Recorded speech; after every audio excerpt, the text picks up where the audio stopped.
It's been a while since we've had a big warning from an AI pioneer. You may remember a number of the biggest names in the technology signing an open letter 2 years ago, including Elon Musk, calling for a 6-month pause on the development of AI large language models more powerful than GPT-4.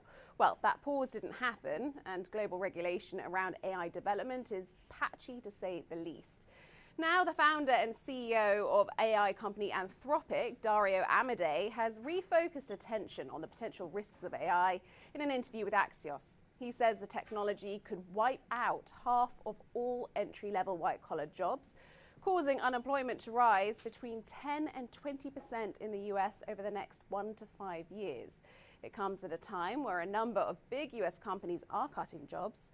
Microsoft is reportedly laying off 3% of its workforce. Walmart is cutting hundreds of corporate jobs, and cybersecurity firm CrowdStrike has announced it will lose about 500, which is 5% of its workforce. Dario Amodei says lawmakers either don't understand the risks or they don't believe in them. But they need to act now, he thinks, to ensure a better transition to an AI future. He suggests policy solutions could involve job retraining, a tax on AI companies like his own, or even some sort of token tax for users of AI. Axios calls Amodei more of a truth seeker than a doomsayer, and also mentions the huge potential the technology has, from curing cancer to maybe growing the US economy at 10% a year. But the caution is there. White-collar workers, be warned. Will AI augment your job or automate it? It may be time to consider retraining. Anna Stewart, CNN, London. 911 dispatchers here on the Olympic Peninsula take about 25,000 non-emergency calls every year. Combine that with the staffing shortage, and AI is coming to the rescue.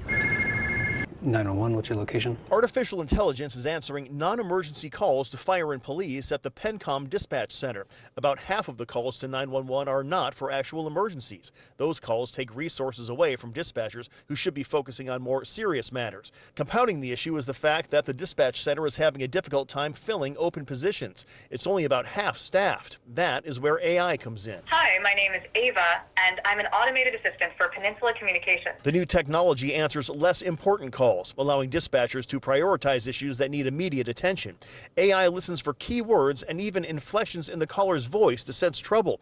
If any of those criteria are met, the call goes directly to a human. If the AI detects that there is a potential life-threatening or property-threatening emergency that's happening right now, it doesn't hesitate, it just transfers it. Nash Burrell is taking lessons he learned from being on Food Network's Kids Baking Championship to the kitchen at home. Kids do not know, like, how to wash a dish, how to make a basic, or how to read a recipe, you know, how to add up measurements and stuff like that. And I knew that that's a big problem now, especially, and I knew there was a way we can fix that. The solution he came up with is a resource that answers kitchen or cooking questions, Pesto.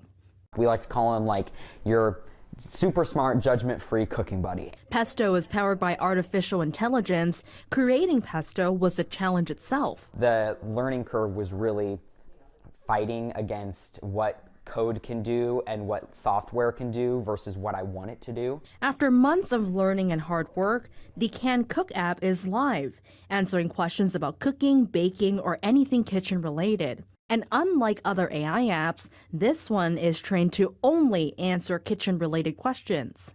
If I can provide a free app that has information I've had to hand type or hand upload, you can only ask it about certain questions that have been input. So if you ask it about cars or trucks, it wouldn't answer.